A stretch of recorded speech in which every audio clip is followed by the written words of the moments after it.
We're going from 0 to 60 with the Rescuers Down Under, so let's get cracking!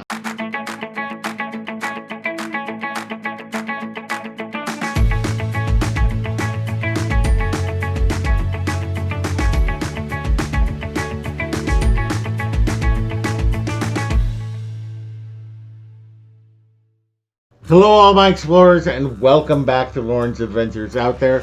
And if you are new, thank you so much for joining us. We really appreciate it. My name is Loren and I'm with Castlescapes and Clones, where we discuss everything in the Disney universe. We do unboxings, hauls, pins, box swaps, Disney news, Disney reviews, and more. So if that sounds fun to you, we'd love it if you would subscribe to our channel, hit the bell for notifications, and do like this post, as it really does help us out. So we are continuing our series from 0 to 60, where we look at the films of the Walt Disney Animation Studios in chronological order. We started with Snow White and the Seven Dwarfs, and we'll go up to its 60th film, Encanto. Today, we talk about 1990's The Rescuers Down Under, the first sequel for Walt Disney Animation Studios feature films. The movie tells the story of a young boy who is kidnapped by a poacher named McLeach. Cody, the little boy, has a relationship with a giant golden eagle named Marahute, who McLeach is trying to capture. And it is up to Bernard and Bianca, with the help of the Australian kangaroo mouse Jake. Now in 1984, believe it or not, The Rescuers, the original Rescuers, was one of Walt Disney Animation Studios' highest grossing films, through re-releases and things like that.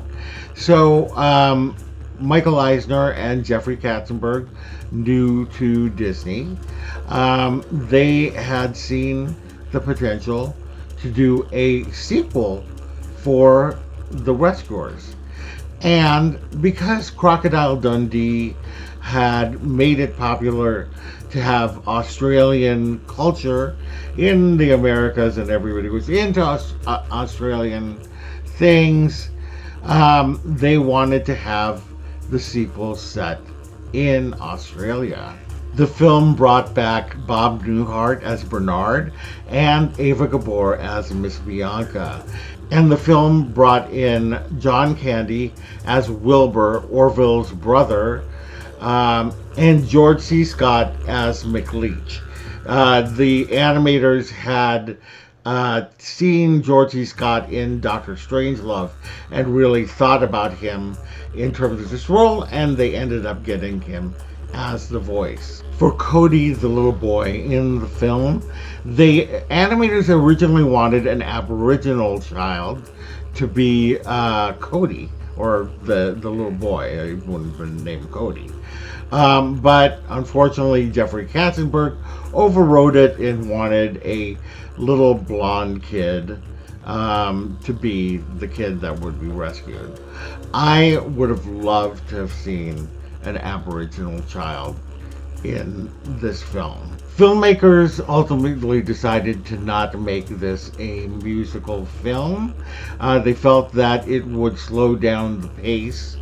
So this became the second film in Disney history to not have songs in it. The first one being The Black Cauldron. This film would also be the first Disney film since Bambi to have an environmental message. After Jim Jordan, who played Orville in the original Rescuers, passed away, Roy E. Disney had recommended that they change the character of Orville to Wilbur, his brother, and again, voiced by John Candy. For this film, animators went to Australia to study the landscape and the animals. They also went to the San Diego Zoo to study them more closely. Glenn Keane actually looked at a lot of different references for Marahute, who he animated. And even the Los Angeles Museum of Natural History loaned them the stuffed American eagle to take a look at the structure for the animation. Now, Marahute actually required a lot of feathers and special effects. So she actually only appears in the film for 7 minutes. The Rescuers Down Under also was the first feature film by Walt Disney Animation Studios to be totally digital. It also used a system called the Computer Animation Production System, or CAPS, to do all of the digital ink and paint work. And so it was really changed the way that Disney did things. The film was released as a double feature with the Mickey Mouse featurette, The Prince and the Pauper. And unfortunately, it did not do well in the theaters. It went way below the studio expectations. So Jeffrey Katzenberg had the marketing pulled on the film. Also, just of note that Rescue Rangers, Chippendale Rescue Rangers, was originally supposed to feature Bernard and Bianca. But because of the box office failure of The Rescuers Down Under, they decided to go a different route because they were thinking that nobody wanted to see Bernard and Bianca anymore, which is far from the truth because I love them. Anyway, it did get some critical acclaim though. Some of them not top notch, but it didn't do too shabby either. A lot of people liked Cody's flight with Marahute, where they glide over the Australian outback. It really is a beautiful scene for sure. But anyway, it's sad. A lot of people don't realize that this was the second film of the Renaissance, that it was sandwiched between The Little Mermaid and Beauty and the Beast. So, I wish that it had done better. I actually certainly love this film. I think that it's a fun film. I'm a big OG fan, so that's always going to have a special place in my heart. But also, this has a special place in my heart as well. And I also remember seeing this.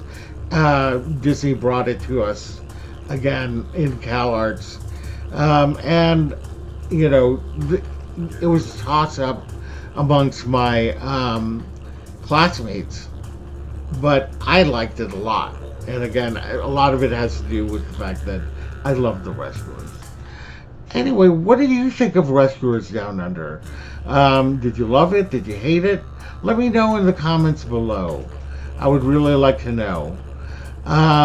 Also, if you had a good time, we'd love it if you would subscribe to our channel, hit the bell for notifications, and do like this post, as it really does help us out. Visit us on all of our socials down below. Visit our website at www.castlescapesandclones.com. Thank you so much, and we will see you later. Bye!